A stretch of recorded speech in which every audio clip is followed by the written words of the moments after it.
Hello and welcome to another edition of News Desk with me, Kamini Nyamani Amano. This morning, like we do every other weekday morning, we deal with a number of issues. The festivities are over. We are back on our roads. The roads are busy. And this morning, we wish to discuss road safety. And so we have Director of Education and Research at the Motor Traffic and Transport Department joining us in the course of the program. Will take us through some of the road safety tips they're putting together to keep you and I as safe as we use the roads.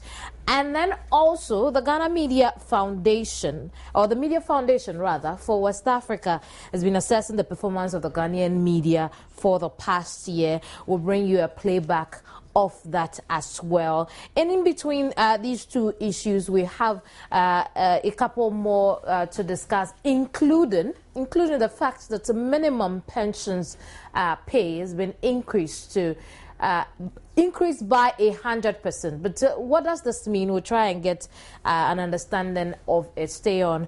I'll be right back. Don't go away.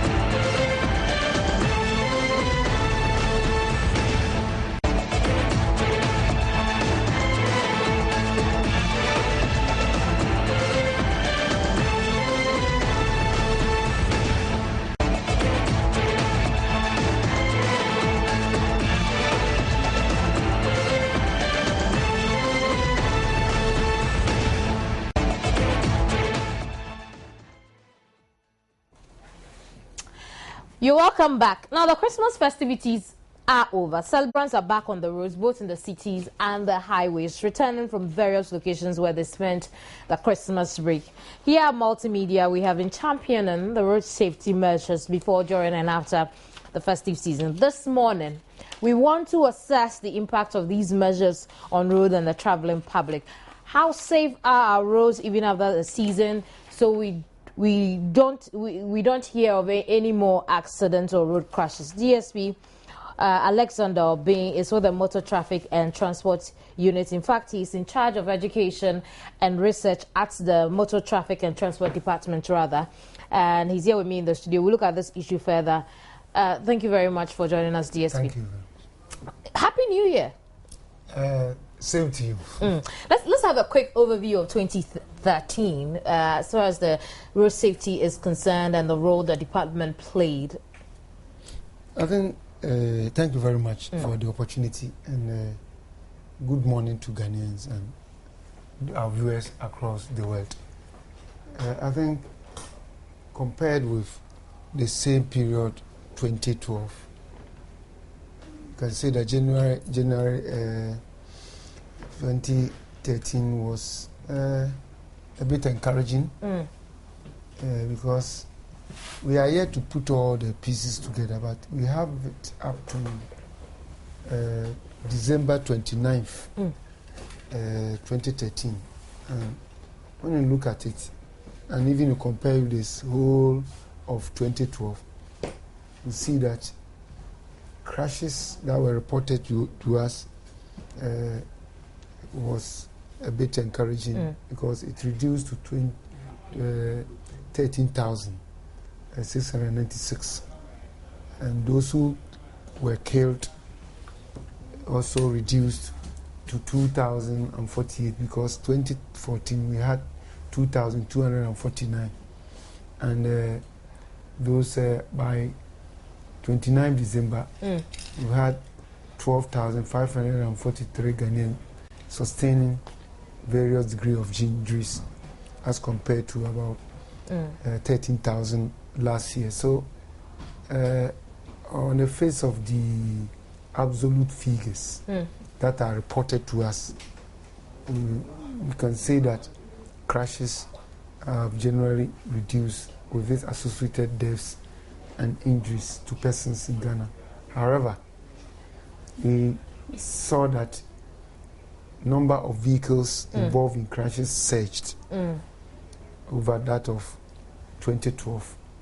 simply because of abuse of motorcycles and pile-up crashes we had, because the year under review, you go to a crash scene and on mostly flat and straight urban routes, a crash will occur and you see about 10 vehicles involved in a single crash. And that attribute the reason why we had more vehicles getting. With all of these figures, was 2013 a good year? Generally, compared with the same period, 2012, it was, because if what do you call, you have 2012 crashes resulting in 2,249 Ghanaians getting killed. And knowing that we have more vehicles and more road users coming on our road 2013, a year on, and you do your crash analysis and it portrays a significant reduction in crashes reported and this associated deaths and injuries, then of course, well, I'm saying that with what we have as at 29th, because we are left with 2 days, we have under 2,100, but from 2010 down to 2012, we've always gone beyond 2,200.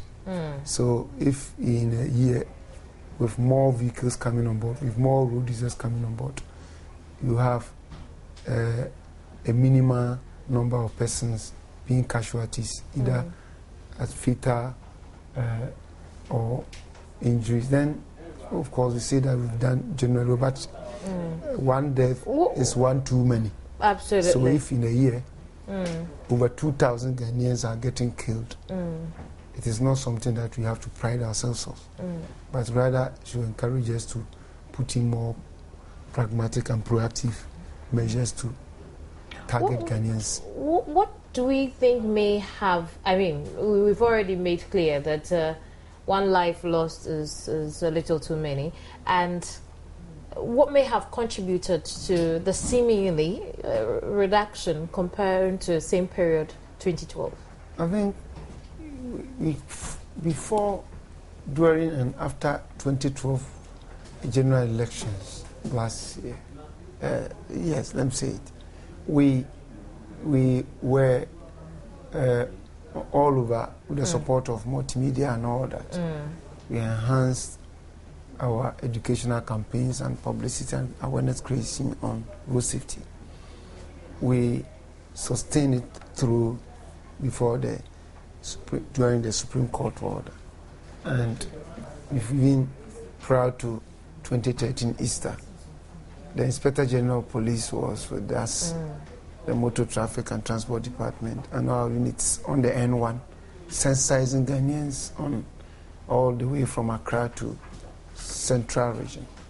And we took it on the N6, right from Kwame Nkrumah Circle right through to Nkoko, educating Ghanaians before the Easter, and during the Easter we were there. And we continue with it throughout in the year, even up to now. And we backed it up with reactive enforcement. And we did not hesitate to proceed to court. And so if you look at our figures, you see that we did a lot of successful prosecution and put a lot of road offenders before the motor courts across the country. And the punishment were also deterrent enough that if you compare to the same period last year, you see that as at November, about 6 persons have been incarcerated and a lot have been convicted and slapped with court fines that amounted to 1.3 million Ghana cedis. I'm just hearing about them. So if it provides deterrence, maybe to that person, but to the rest of us, perhaps... Maybe that's why it impacted positively on why we have these fewer fatalities. DSP, I'm going to have you hold on. Right now, we have over the telephone Director of Planning and Programs at the National Road Safety Commission, David Osafo Adontain. He's joining in the conversation on road safety. Hello, David. Hello. Happy New Year, David. Happy New Year, my good friend. How are you and everybody? I'm fantastic, but DSP has something to tell you as well. DSP Alexander Obing is here, and he has something to tell you. Belated Happy Christmas and prosperous New Year, my boss. Thank you, my brother. I know you were very busy. I couldn't meet you over the season. Yeah, both of us. You were God and country. Yes. David, I wish you all the best. Yes. Absolutely. I know you are busy as well, because this morning when I spoke to you, in fact, you are somewhere assessing the highway situation. But David, tell us, prior to the Christmas, there was the Arrive Alive campaign. You worked with the MTTD. What would be an overview of all of these exercises we undertook? Yes. First of all, let me say Happy New Year to all your listeners and then to all Ghanaians. I must say that this particular season has been quite good, relatively, compared to the past. And I'm sure my good brother there, Mr. Obing, has given you the statistics. Definitely, we expected that the situation should be better. The statistics should be lower than previously. We put in a lot. And saying that, let me commend everybody, especially our stakeholders, the police in particular. Let me also commend the road agencies, the ambulance service, the Ghana National Fire Service. Let me commend you, the media, and everybody who in one way or the other contributed to this story that we are telling today. We did something differently this season. And I think that the police presence in their numbers is something that we must all commend and see what we can do to sustain it and keep it up. We also heightened our education. Of course, from January to December, we've been doing it. But we thought that we should strengthen it and make it a bit more this season, starting all the way from October to November. There was one other approach that we adopted, and I think that we'll see if it is better, we can move with it, and that is the corridor approach. And I think Mr. Bing has already heightened a view on that. We looked at the areas that are very... David, this corridor approach, you care to elaborate on it? Yes. We look at our capacity. Of course, if we want to be everywhere, it cannot be possible. Looking at the capacity in terms of resources and our numbers and so on. So we try to look at the corridors where we record most of these crashes. In fact, it happens to be most of the highways leading from Accra all the way to the north to Tamale and to Bolga. And then we take from Accra all the way through Cape Coast to Takoradi. And then we take from Accra to Aflao and then to Ho. These were the areas that we mapped out the strategy that we should be there in our numbers and pool resources in terms of education and enforcement, particularly together. And I think this joint effort between us and the police has paid off. Because we were there all over. Whilst we were doing our education on those corridors, the police were also there in their presence, and they were doing the enforcement. And we have always said that if these two in particular, education and enforcement, can work together effectively, we can make some meaningful impact. And I think this is a clear demonstration of this thing that we have always been advocated for. We wish that together and with the media, the support you give us, if we can continue with this is our target of minimizing. Instead of rising this 2,000 every year, will go down. And I really commend everybody for this. David, just before we have an outlook into 2014, the plan for 2014, you've been assessing our highways. What really can you tell us briefly about it so far? Yes, I think that we have a challenge as a nation. We should all admit the fact that when it comes to safety, the responsibility is not on one person. It's not on the National Road Safety Commission alone, not on the police. It is on all of us. I think this time around, people are beginning to, because of the awareness creation, people are beginning to understand and appreciate the need for them to take their own responsibility in terms of life and property. We are thinking that we should continue to empower the individual in terms of knowledge so that the risk that we all come through, there should be a way of we taking control of the risk. The whole thing is about the risk. We get into our vehicles, either as a passenger or private. You sit in a vehicle, you find the driver speeding beyond a certain limit. Sometimes people go beyond 180 kilometers per hour. We're sitting there and we don't complain. We think somebody somewhere should be doing that for us. If you don't find me you don't find the police, it means that this fellow will have his day, and he will do it until it happens, and then we record the deaths. We don't want to go to that extent. We think that people must themselves be responsible. When you sit in a vehicle and a driver is behaving, and I think the president supported us throughout this season by advising passengers in particular that whenever you find any misbehavior on the part of a driver or a motorist and you are part of the vehicle, find a way of addressing it by cautioning, advising the driver to change. If he fails to take your advice, report him to the nearest police post. I think this is a responsibility that we've been hammering on all the time. And I think this one goes to passengers in particular. Now, when it comes to individuals, all of us who happen to be drivers, anytime you go behind your steering wheel, think of your safety first. It is you. Don't think about anybody out there going to do it for you. The way you get into the street, the mentality of protecting your own self, your own life, and your property rests with you. Before we come in to educate you and the police comes in to enforce. In fact, to tell you, police is at the tail end of the management chain. He comes in when everything has failed. Then he comes in to enforce. But the responsibility of protecting our lives and the lives of others rests with us. And we think that this year, this is what we are going to hammer on very strongly, that individuals, ourselves as passengers, as pedestrians, as drivers, in fact, generally as road users, would want to appreciate our lives, and we want to also be responsible. Whenever we find ourselves in traffic, we should do everything possible to minimize the risk of getting into a crash or becoming victims of crashes. What's the plan for 2014 as far as the Commission is concerned? My good sister, it is purely greater awareness creation. And then we support it with enforcement, ensuring compliance of the laws. The police, we have been assured by the IGP, and I think he demonstrated it this very season, that I am going to support you. It is his responsibility anyway, but he went beyond that, giving us over 5,000 police officers, and you can see them almost every kilometer or 2 kilometers, you see the police. And I think that we are in a society where people will want to behave when they see the policeman. If that is the case, then I think that we will want to go with it. But we will support it with our education, our regions, and we are moving this time gradually into the districts.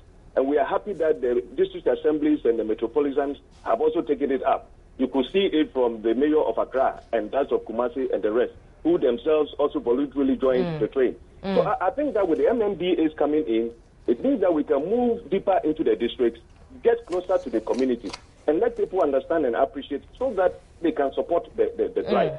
And I think the media, we are going to come on you. You will have to help us. You have to support us. We really appreciate your support. But I think we have to go beyond that and do more for Ghana. And we here will do all that we can to help. Thank you very much, David. That's beautiful. Thank you very much. David Osafo-Adonten is Director of Planning and Programs at the National Road Safety Commission. And we've been talking road safety before, during and after the festive season. DSP Alexander Obin, who is in charge of education and research at the Motor Traffic and Transport Department of the Ghana Police Service, is still here with us in the studio. We'll continue our conversation on road safety. And so we have all these figures. They seem better than, same period 2012. And we want to project, well, we are in 2012. We want to talk about 2014 rather. And we want to talk about this year. What's the plan for the MTTD? I think basically to put in measures that will prevent risks that will undermine. Have we mapped out those? We know.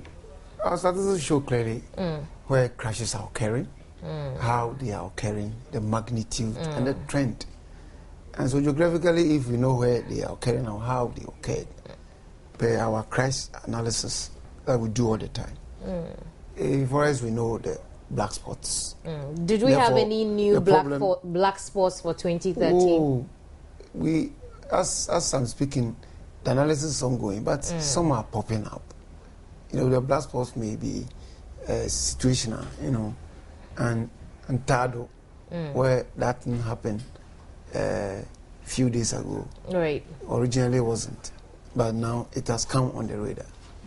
and all that. But and even Duapompo, for example, where we have the custom barrier on the N6 around Asantiachim, and Duapompo, a crash occurred. It becomes one, and therefore we wrote to the custom division of Ghana Revenue to ensure that where the custom barriers are, adequate advanced warning devices are deployed to deter drivers from speeding up. So we have, and we have even taken a greater step prior to this time. So we know, and therefore we're looking forward to where we have enough personnel to deploy. Do you have the personnel to deploy? We need more. And we need more logistics. But what's the strength you'd need to if you give 2,000 personnel, how many do you have so far? The almost 1,700 MTTD personnel in our units across the country.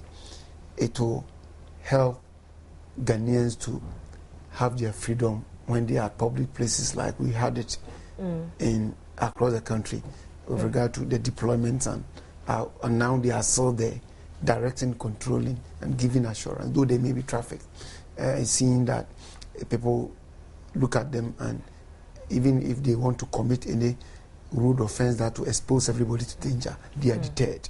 And that is also another way. If we don't have the traffic system, including the backup CCTVs, then more of these motorcycles and all that, then you need personnel to be situationally present to deter, and that has paid off. What's the latest development with the CCTVs in our traffic lights? I think that I would say it's in the pipeline, since I don't see it at my duty point. And therefore, we depend on digital cameras. It's been in the pipeline for a while. What has the department gathered as the reason it's not been put it's to left with the effect implementation yet? At that level. So far as concerned, we thought that the agencies that are responsible and the Ministry of Transport and all that will get it done, so that it gives us the capacity to gather evidence in real time and to deal with it. So that is why, but that will not dissuade us from carrying out our traditional mandate to ensure that if there are no technological backup, don't we have the human ingenuity in terms of the physical presence of the police officer and the training to also prevent crimes from being committed. And therefore, we will enhance our capacity. We will deploy. We will continue our partnership with all the stakeholders to enjoy the synergy that Mr. Donte was talking about, and then be quick to go to court. Let's deal with some of the issues that we saw throughout 2013, and we are likely to see, because we'll have our personnel on the roads anyway. At the point you're stopped by a personnel at any checkpoint, what is the personnel supposed to look for with you, or what should you expect from the personnel? I'm a driver. I get to the checkpoint. Every driver is supposed to know this, that there are certain processes that a driver goes through, and that's what the police will check. What will a driver go through before you bought a vehicle? You went through license acquisition process. Therefore, you know that police will also stop you and check whether you are qualified to hold that license, and what license is that? Is it valid or is it genuine? And has it been upgraded or validated? Is it expired, for example? That the police officer is required by the state to check it, and in that process, he will be protecting public safety. And that is one. So, as a driver, I should carry my documents. That is what I'm talking about. My car documents. And then, what you are interested in, the vehicle. When now you have acquired your license, and police checks it. But the law says that if the vehicle is not registered, it's not supposed to be owned or driven on the road. Therefore, you want to see whether the vehicle has the required document, including registration number plates, and then the roadworthiness certificate, and then the insurance, for example, and even the vehicle itself. As you see physically, is it fit to be on the road? Though the roadworthiness certificate is there, police is required to do that. Again, if you move the vehicle, isn't it? So how you are maneuvering, police is supposed to check to protect the public. Therefore, we're checking all these, and then the occupants, and then the safety that has been ensured on by the occupants. Are you in seatbelt? Are you on mobile phone talking, driving inattentively? And are you doing unlawful overtaking? Are you tailgating? Are you running red light, or you are driving on the verge? And these are many of the infractions that expose a lot of Ghanaians to danger that police officer is required to check. And so it is and in the event a mixed bag. In the event a driver falls short of, say, a document, what is the best thing the police officer is supposed to do? Because we've had situations where police officers lock up people's cars and take their keys away. Well, that's what I'm saying, that if police is doubtful of the owner, or is doubtful of the competence of the driver, or the state in which the person finds himself, for example, police officer may impound the vehicle under the law and also protect public. Again, if, for example, the police officer smells of alcohol from the driver, under the rule law section 7 says that the police is required to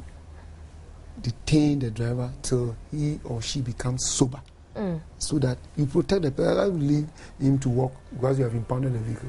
You may go and then get crashed. But you do realize some of your personnel abuse this. Oh, then I'm saying that we'll come to that. But I'm saying that for road users, they are supposed to be guided by these. By these. With regard to police officers, there are always bad boys in police departments and all that. And that's why we have other ancillary units in the service that deals with the uprightness and ethical constitution of the police officer concerned. And therefore, police will also not hesitate to shield our own who may want to violate the rights of Ghanaians and, as it were, undermine the moral fabric of the society in terms of policing. And therefore, if there's any misconduct or criminality on the part of police officer, the year under review, have you forgotten that police P1 of his own up and then put him before court and was slapped with so many years for stealing from the person he's supposed to protect, for example. And we have had so many of them have been dismissed and our interdiction. So for me as a road user, it doesn't what can I do? Because the there have been instances you are not under influence of alcohol, or you've not exhibited any behavior that a police officer should impound your vehicle. Oh, there must be a justification, otherwise you impound it from vehicle impoundment. What can I do in a situation like that when I've been... First of all, let us say that is the vehicle, the roadworthy. I do have a license, for example, and I don't expect our police officers to allow drivers to drive through our corridors and give us tales and stories of their own that who have left the vehicle, the license on the other vehicle and all that. That is not excuse. The law requires every police officer to ensure that vehicles are in safe hands. In that case, for instance, in that case where say me, I tell you I have left my license at home. That would be irresponsible. What should be the best action? Yeah, we admit it's irresponsible. What would be the best action in such a situation? We are not supposed to believe you. Believe, otherwise we have problems. There are millions of roadies or hundreds of thousands. What must the officer do in a situation like that? Because impound your vehicle are issues that are occurring, and you need to deal with it in order to protect life. It's always on suspicion or the history, whether a person he knows you around, that he has checked you before and you are a licensed person. So on the balance, what you are saying may be true, that you've left it. But otherwise, if you are new to him or her, you should not believe, but suspect that you are a road criminal and that you are telling a story to get away as an unlicensed person. And the law says that because of these things, every driver should never forget when it's issued with a license to carry it at all times, consistent with Regulation 47 of LI 2180. So it should be part of every driver culture. I'm happy you mentioned number plates, the DV number plates. I understand there's an extension to the deadline. Yes. Give us a development. I don't know whether that. The viewers are also aware of what we are talking about. I also use it to also as part of my New Year road safety lectures and information sharing, so that I engage them. Because otherwise, sometimes they have some of our vehicle fresh owners have problems using trade license plates, and sometimes the mentioning of it, they have probably say tri-plate, but we don't have anything called tri-plate. It's a very bad language. I don't know where it is. Trade plate, trade or trade license, because vehicles that are not registered and are not found in our National Vehicle Register are supposed to not to be driven. But the only time you want to use it for certain purposes I will outline is that you have to put on identification mark called DP or DV plates that marks your vehicle. Absolutely. And to use it on limited basis. Absolutely. And therefore, DVLA or Driver and Vehicle License Authority issues these trade license plates to persons who have just brought vehicle into the country, who are dealers, who want to test vehicles, or who want to transfer vehicles, or who want to register vehicles, or who want to trade in this trade license plates, which are white and red. DSP, I actually wanted us to talk about the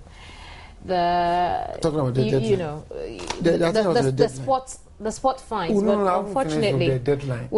So basically, the deadline is normally it is issued the DV for 1 year calendar, January to December, but so every 31st it expires. 2013 one has expired, but because DVLA is here to issue some of these 2014 DP plates for the year, and it's ongoing, we think that it will be unfair on the part of the department and the service for us to start arresting everybody. Otherwise, people cannot even move their vehicle to DVLA to register it and take this year's number. Because of that, the Director General has allowed all those who are holding the 2013 DV and to use it up to 8th of January, that is next week Wednesday, close of day, so that they switch to the 2014. That is it. I see. Would end it here. Another time we'll talk about the sport fines, if at all we'll see it in 2014 happen. The action year for sport fine, I know. I see. All right. We need it badly. The state needs it. I think so too, because we can't have our cars impounded all the time. Would rather we pay the sport fines. And I also would like that drivers should know their responsibility before a journey and make sure. And in doing that, you will be protecting yourself and other road users. Absolutely. DSP Alexander Obains is with the Motor Traffic and Transport Departments. He is the Director of Education and Research. Thank you very much, DSP, for your time on News Desk.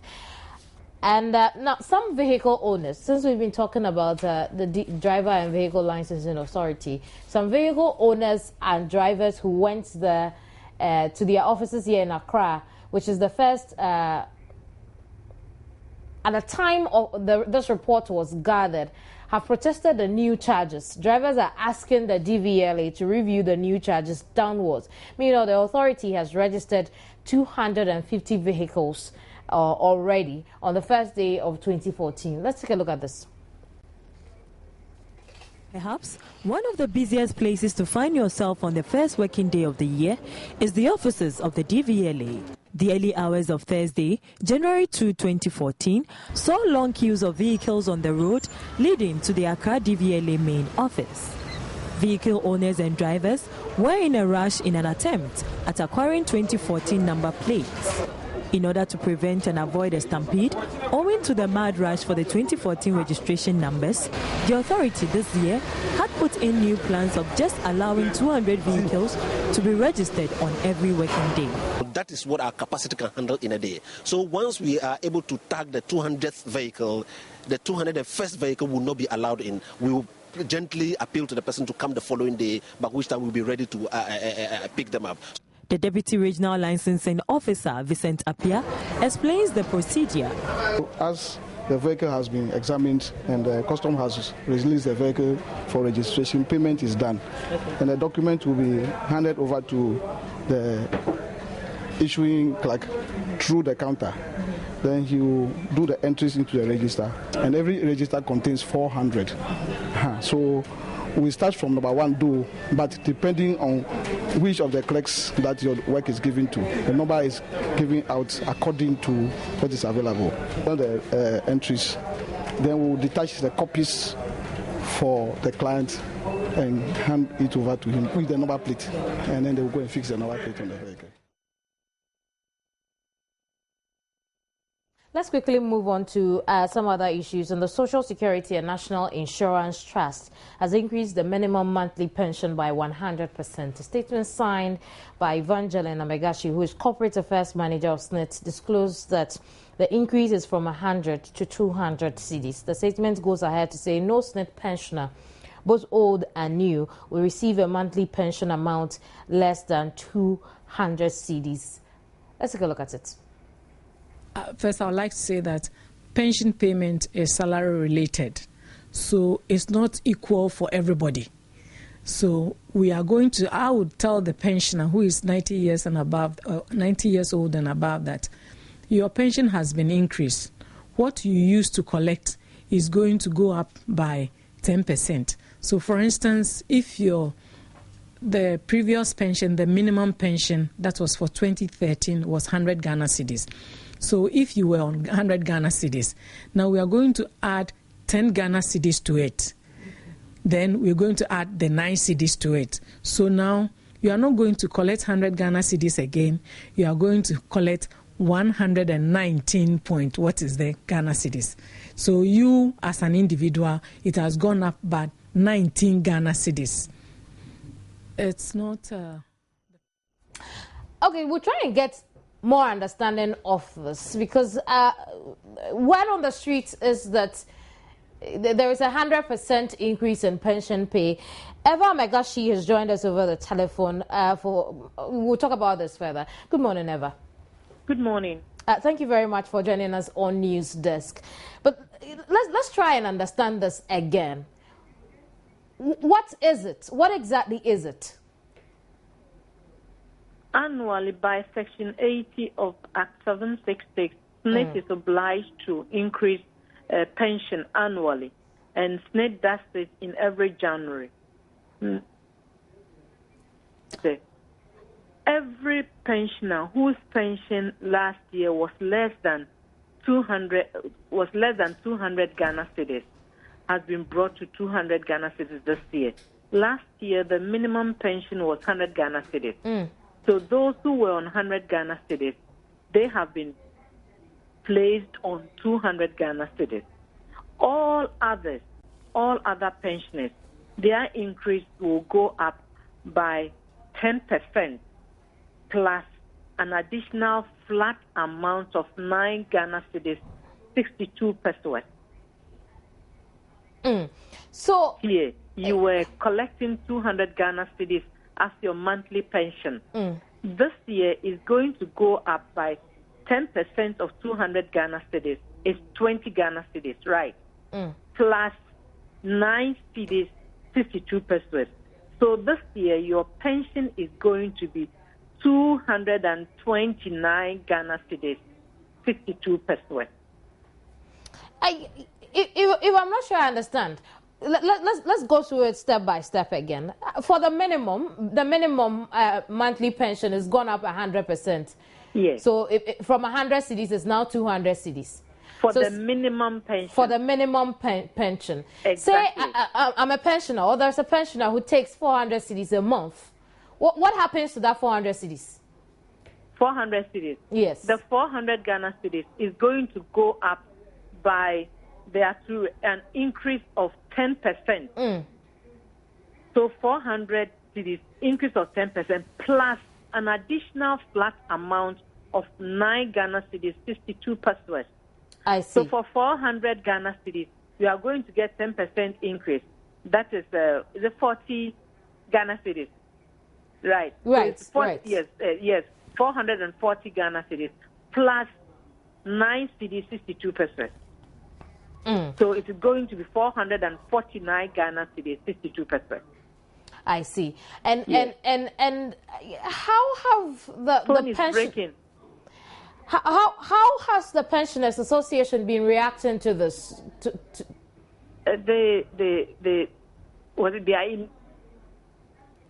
Because the pressure is on those on the lower income group, and SNET is trying to bridge the gap between those on the lower level.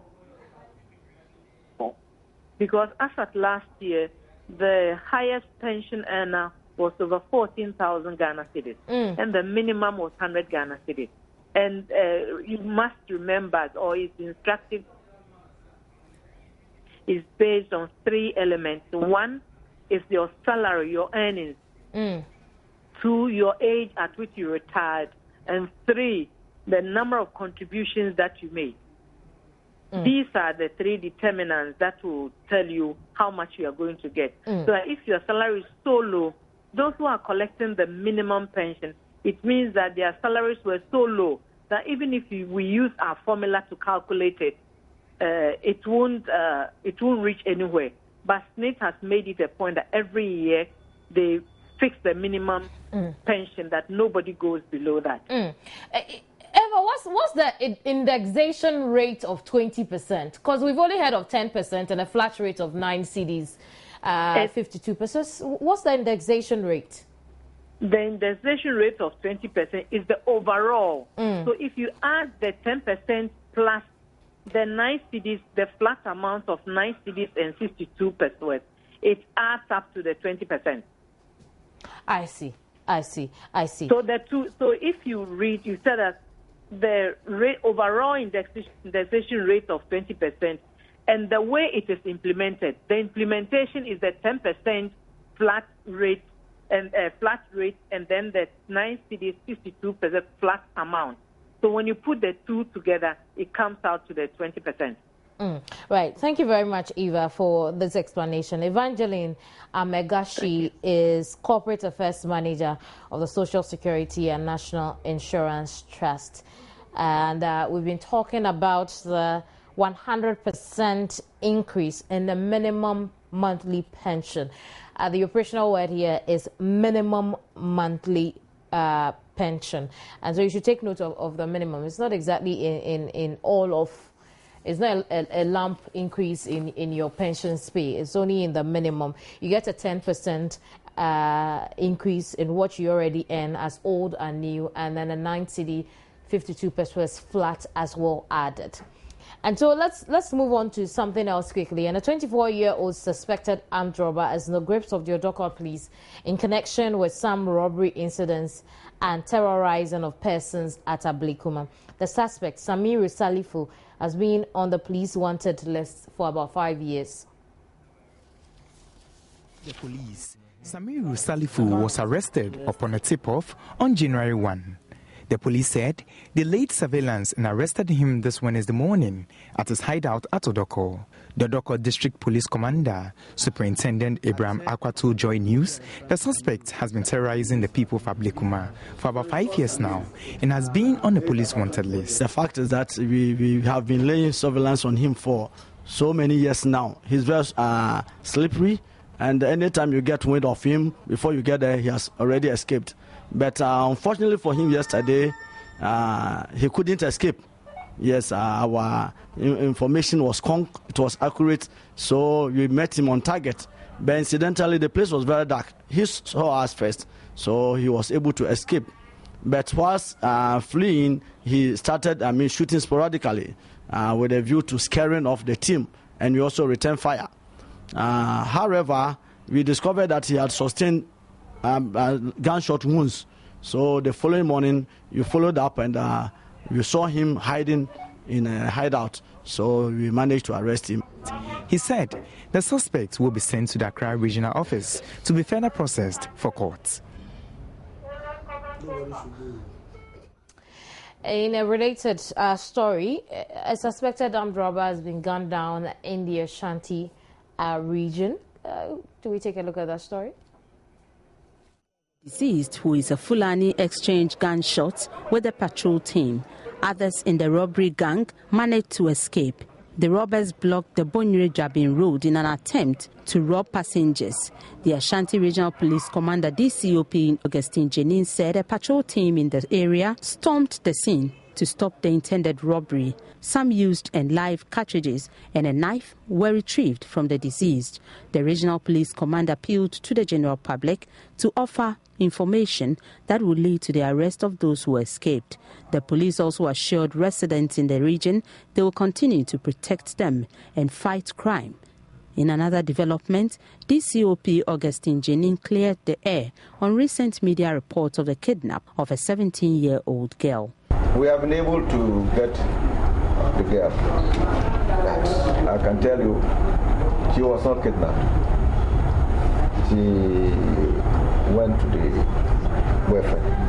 Because initially, when we contacted the father told us that she doesn't believe, because they were demanding the usual ransom, 3,000 Ghana cedis. And then we realized that, no, from the information available to us, the girl has not been kidnapped.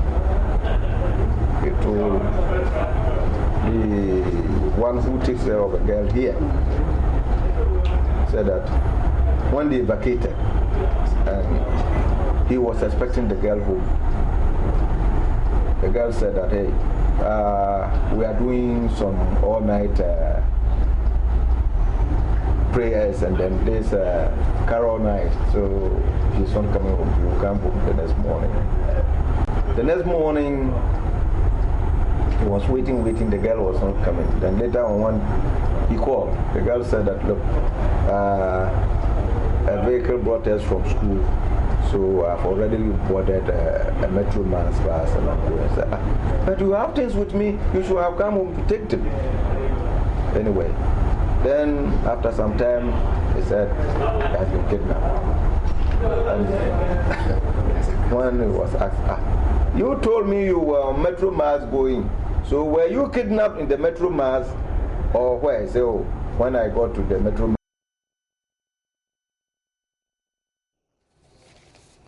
Right, so that'll be all for this hour. It's been fantastic coming your way. Have a lovely weekend. Enjoy the rest of our programs. My name is Kimini Nyamani Amana. Join me again at midday for News Today. Bye-bye.